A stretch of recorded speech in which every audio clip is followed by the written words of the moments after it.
idioms, in which case we need this. I want some idioms, and I want them now.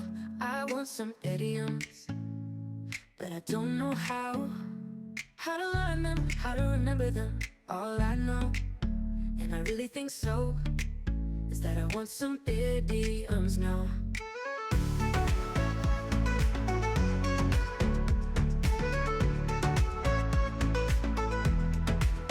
I want some idioms, and I want them now. Oh, I want some idioms and I want them now. Great. Idioms. We're going to talk about different idioms. Can you guess these idioms? I'm going to show you a picture and I want you to guess what the idiom is. What do you think the idiom is, right? Are you ready? Here is number 1. What do you think this is?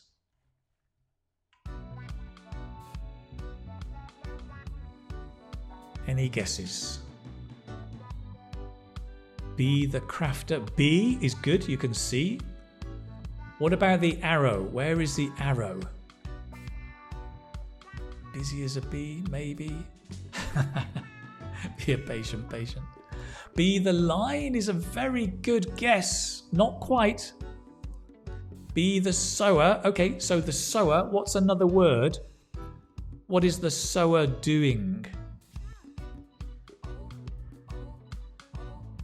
Irina, you're a star.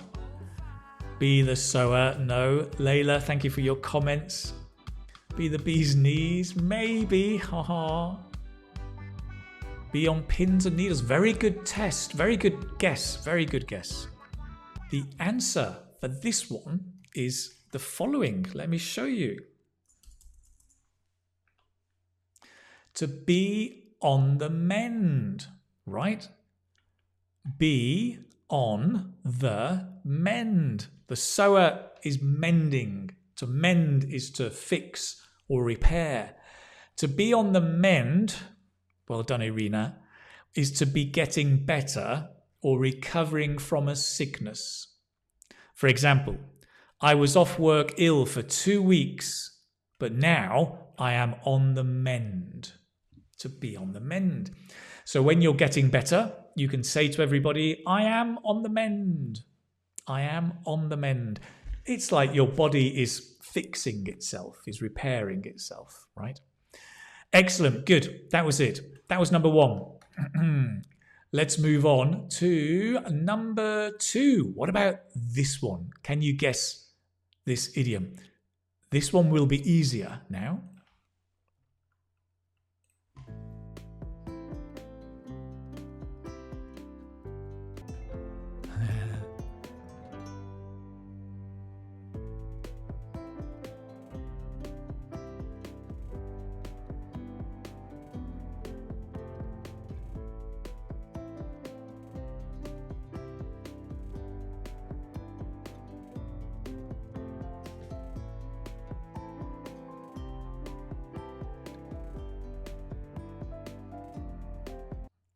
To be on call. A lot of people said to be on a call, to be on the call. No, nothing. To be on call. If you look at the picture, well, it's hard, I know, but be on call. Yeah, without the, I should have done cross. To be on call means be available at any time needed, but not officially on duty. So you're not, I'm not sure. I don't think you're paid, at least not full pay, if you're on call. So you're not working. You may be enjoying time with your family, but you must be available to be on call. For example, some doctors have to be on call over the weekends in case there's an emergency, right? So it just means be available, be on call, be available. Just be careful. No no the, no nothing, on call, to be on call. Okay? Well done. Some of you got that. Well done indeed. Right, next one. Number 3. What is this? Can you guess this idiom?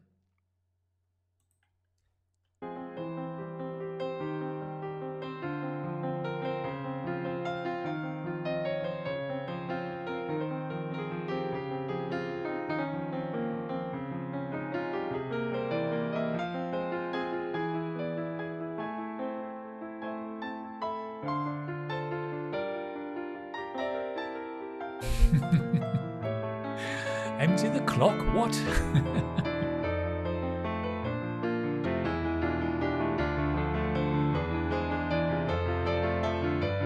Okay. That's enough. Yang, thank you very much.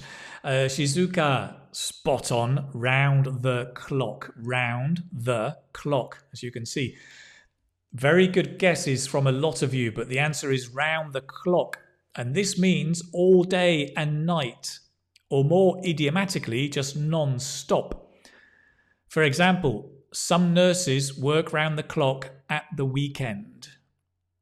Some nurses work round the clock at the weekend. Okay, so you can work round the clock. You can say to work round the clock.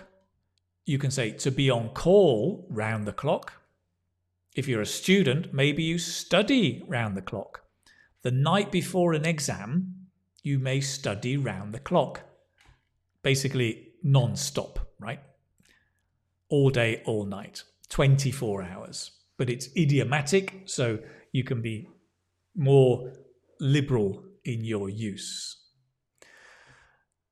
Great, round the clock. Excellent, good, well done. Round the clock. Let's move on. The last one. Number 4. Can you guess this one? The last one. The easy one, maybe.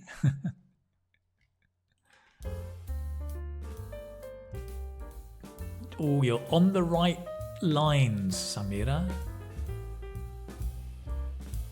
This is a bit hard.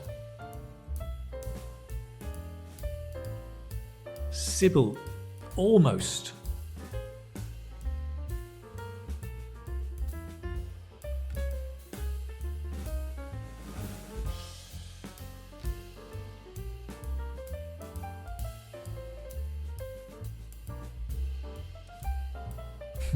I like it, Edith.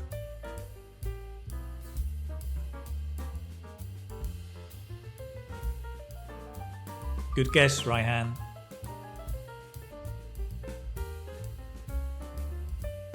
Right, okay, some very, very good guesses. Let me bring you back in together.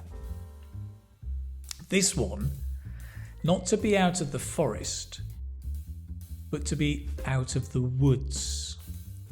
The woods is another word for forest. Definitely in the UK, I think we say the woods is the forest.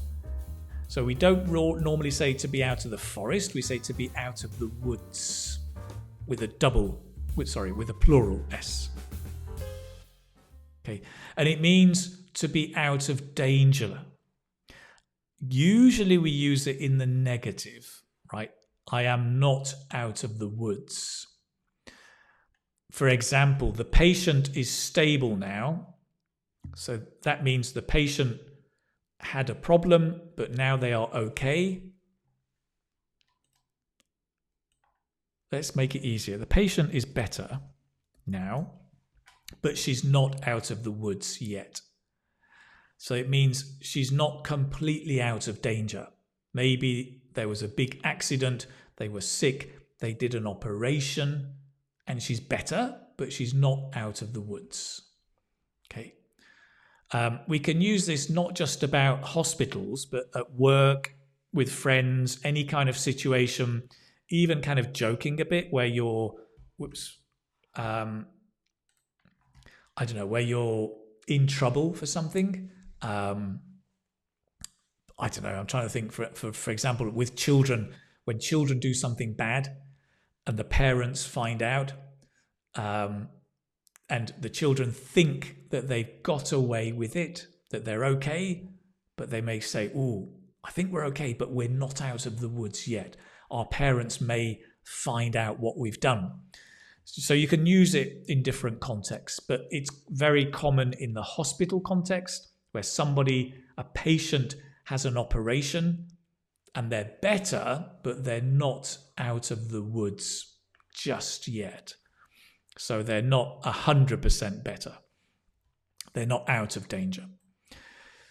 Right, good. 4 idioms. I have a bonus idiom for you, which was the last one. The bonus idiom was to be in the thick of it. To be in the thick of it means to be deeply involved in an activity or situation. Any kind of situation or activity, and you are involved, doing a lot there. For example, hospitals are nearly always very busy, and as nurses, we are in the thick of it. We're in the centre of the activity. We're deeply involved in the activity.